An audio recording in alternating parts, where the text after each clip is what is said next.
Hello, initiates, and welcome to the IllumiCorp video training course. I would like to officially welcome you as a member of the team.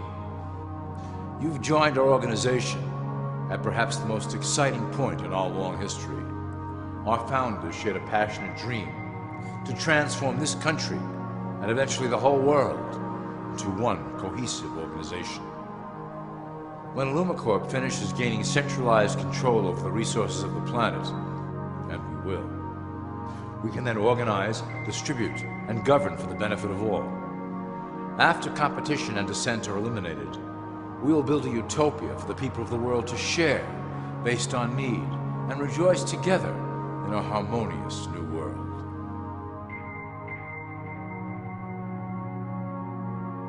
This presentation is designed to enlighten you about our organization's goals and achievements. As your guide, I will help to answer some basic questions you might have about IllumiCorp and familiarize you with the valuable role you will play in helping us reach our prime objective. So please, take a tour with me as we march together towards an exciting new world. All people are aware of class. To them, society is made up of the rich, the middle, and the poor. The one thing that all three classes don't understand is that the pyramid continues upward. There is a detached hidden capstone made up of an elite board of directors who own and manage IllumiCorp. The three classes below, in essence, become the assets and resources of IllumiCorp.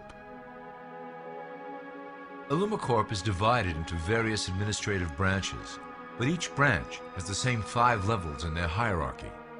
You will begin at the bottom, in the initiate category.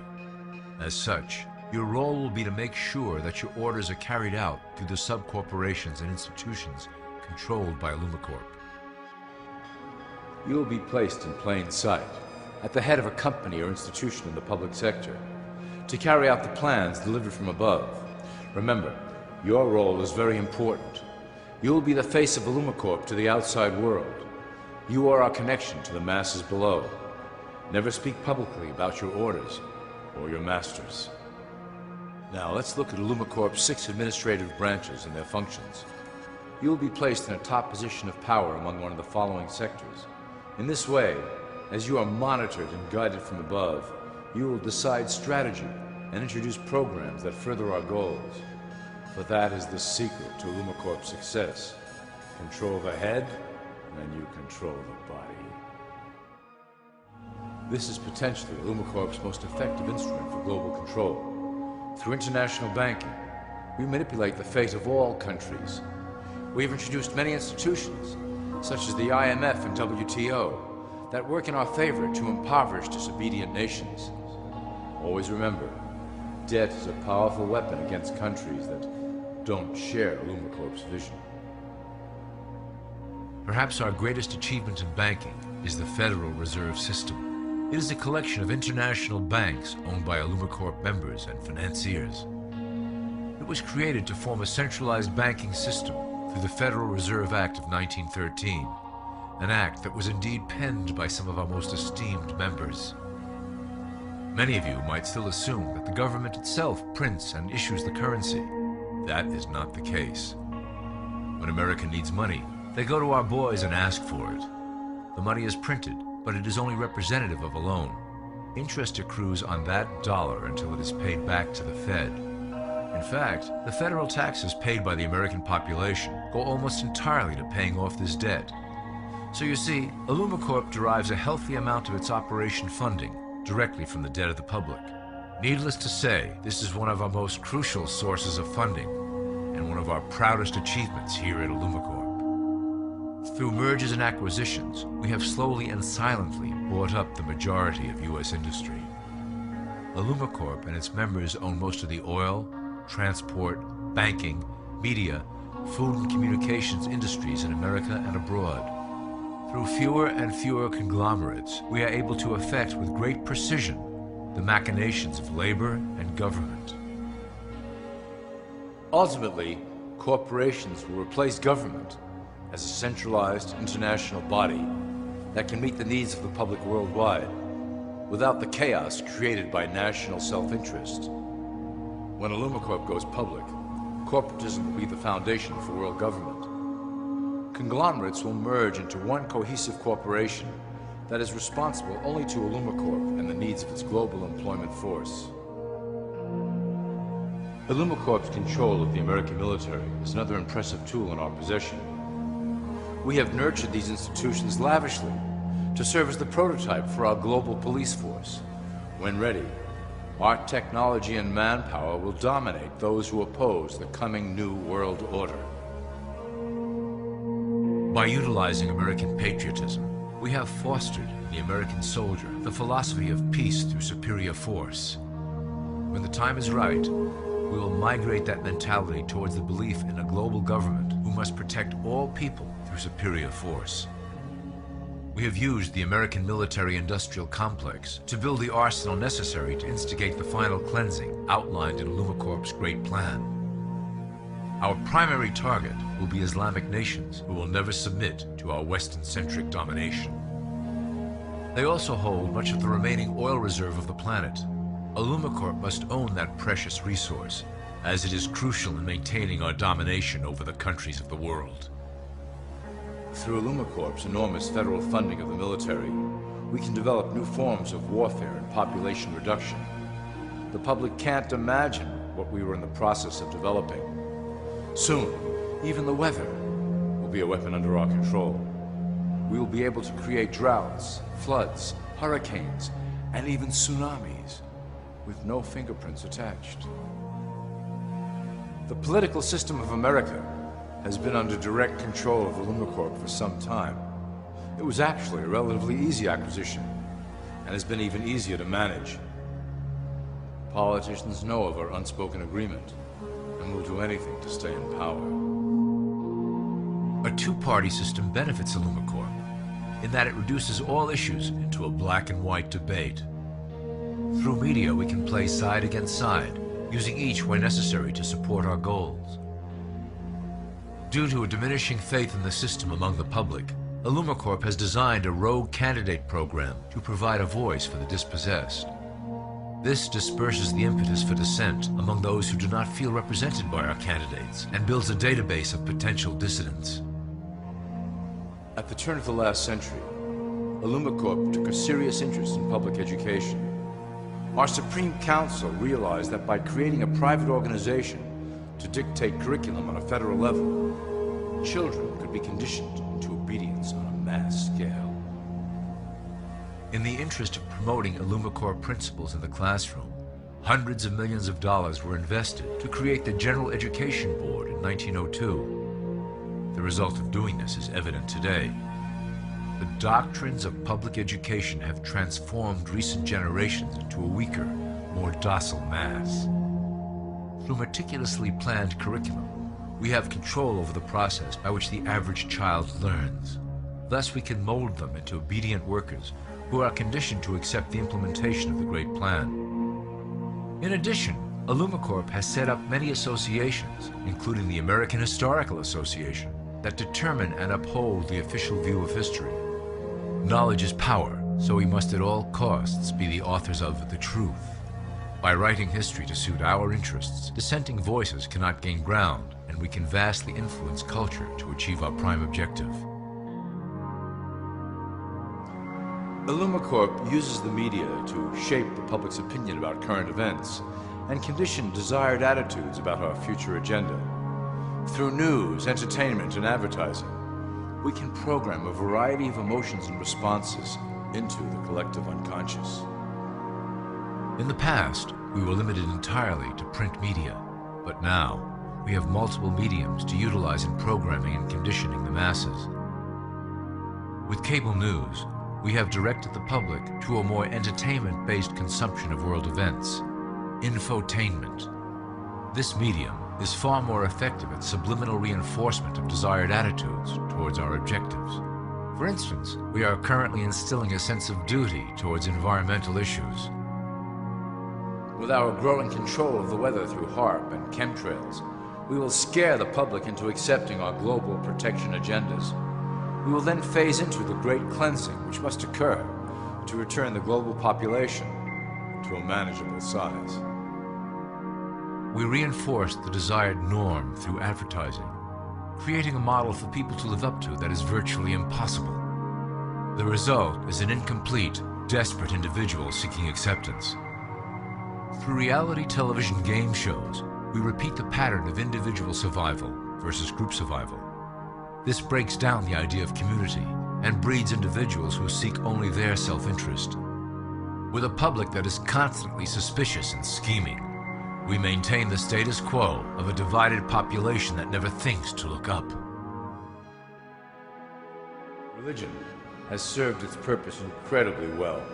It is the oldest and perhaps the broadest form of social control utilized by IllumiCorp. With religion, there is a written code of conduct that must be followed. The authors of the Holy Scriptures knew quite well how to lace that code with commands to maintain their dominance over the population.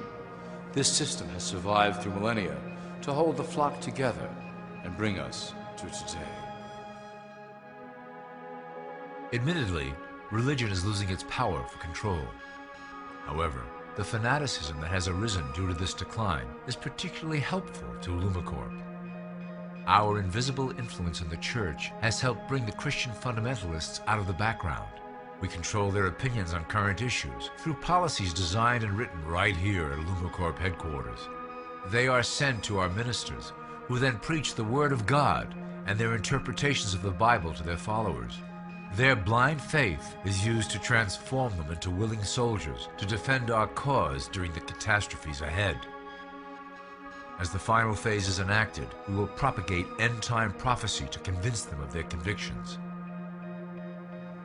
The rise of Islamic fundamentalism works to IllumiCorp's advantage as a threat that will demand violent action. In the coming years, planned terrorist attacks will warrant a full-scale retaliation and initiate the final phase of the Great Plan. Christians will support our actions, since they will believe them to be proof of the end times prophesied by IllumiCorp's religious leaders.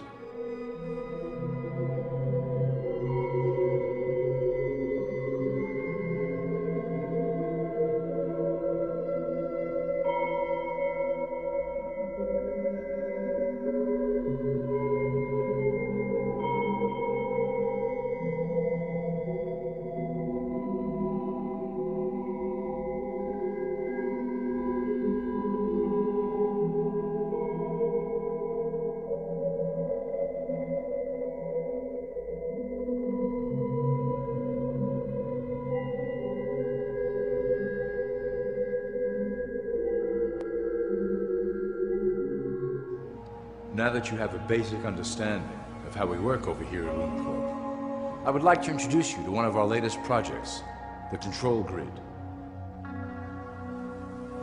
Since ancient times, it has been the desire of the Illumins to wield control of the masses below, both to protect us from them and them from themselves.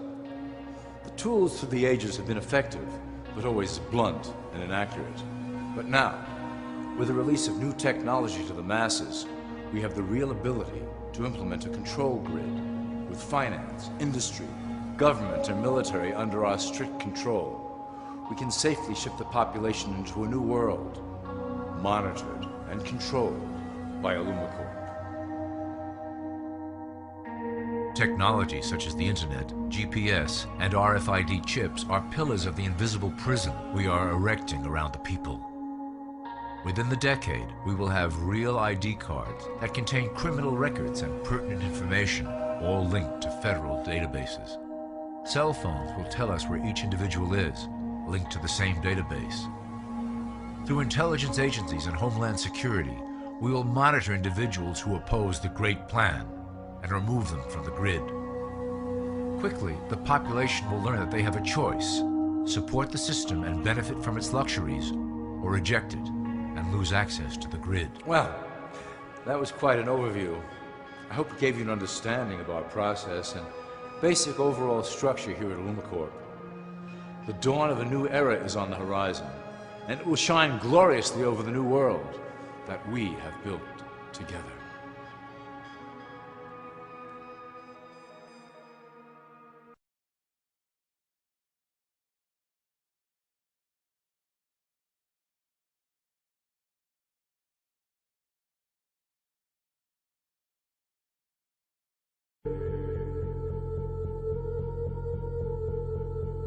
many of the United States presidents have blood relations with each other.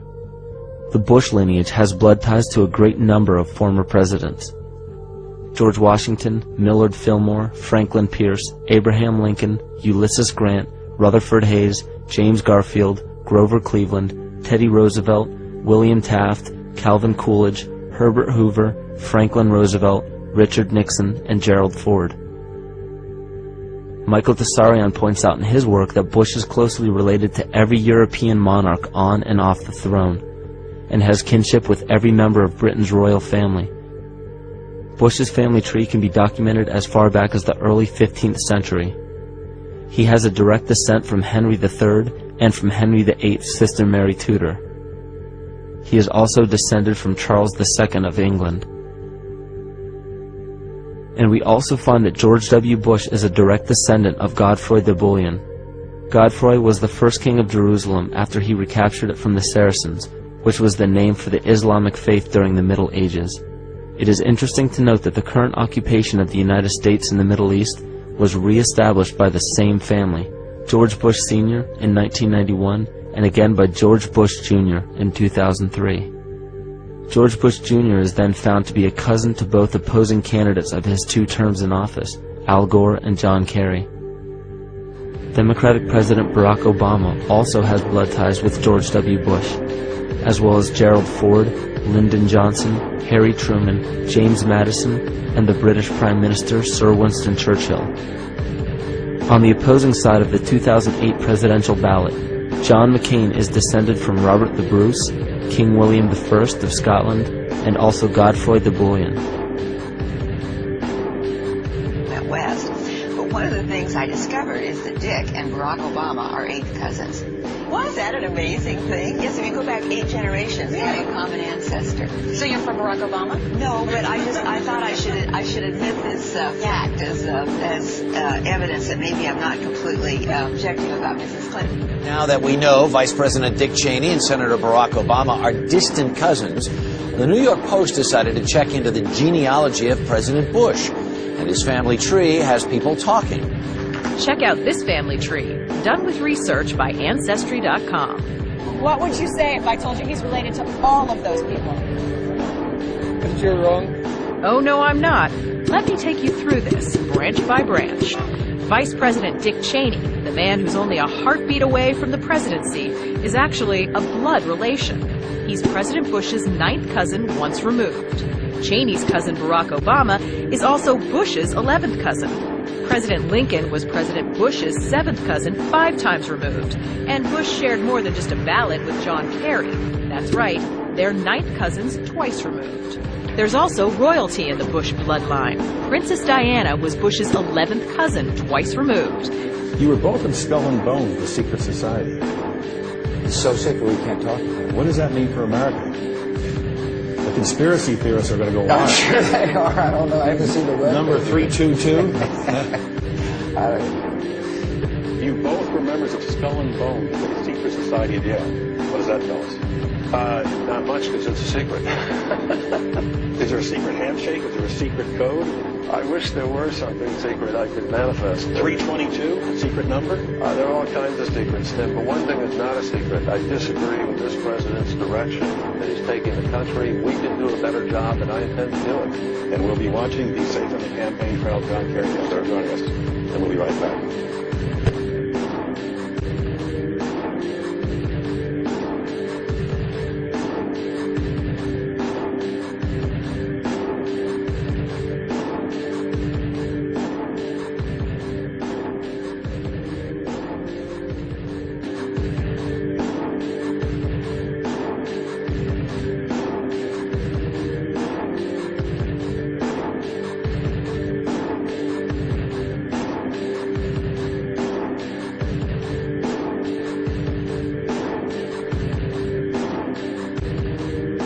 But these oppressive tyrants that are demonized by the masses are no different than us. In fact, they are one with us. In the book The Prophet by Khalil Gibran, he poetically states, I say, as the holy and the righteous cannot rise beyond the highest which is in each of you, so the wicked and the weak cannot fall lower than the lowest which is in you also.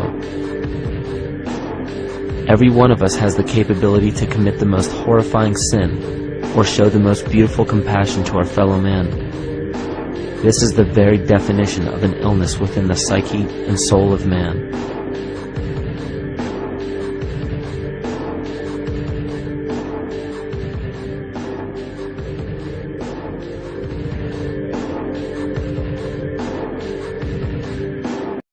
You heard Lynn talk about giving President Obama one of Gracie's pictures. She gave me the same picture, a Xerox copy of it. This is an owl that Grace had drawn.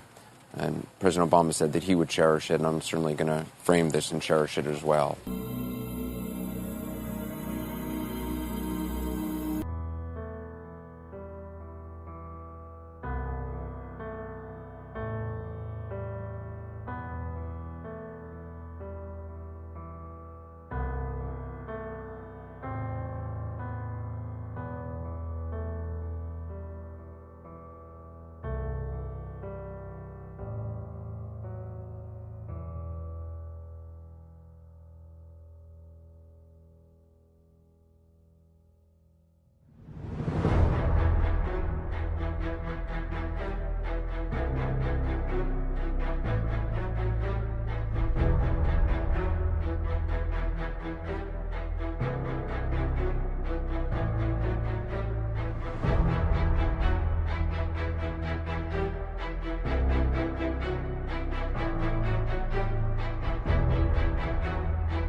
George Bush takes his inspiration from what he learned in Skull and Bones and from the Thule Society that Hitler and Goebbels and Goring cut their teeth in, Bohemian Grove, these evil organizations that perpetrate the ugly things that these criminals are doing to this country for which they must be held accountable. They are the most violent, dirtiest people on the face of the earth. Somewhere Americans are going to have to take their country back and start finding out who are these people.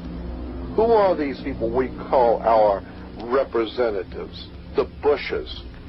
George Bush, the president, his father, went around the country talking about a new world order. The people who are running this country from behind the scenes do not care a thing about Americans or bloodshed anywhere.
Insect-borne diseases such as malaria will explode. Where it's dry, it's likely to become much drier. We're likely to see hundreds of millions of what we'll call environmental refugees. It has the potential to escalate into the largest global catastrophe mankind has ever known. Climate change could take on a life of its own, and global warming would become a runaway train. We'll have 8 degrees, we'll be 8 degrees hotter, and basically none of the crops will grow. Most of the people will have died, and the rest of us will be cannibals. Civilization will have broken down. The existence of our civilization is threatened by the most immediate threat to life as we know it.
Last night I dreamt about how things were. Of every enemy of the state! And then I woke up here.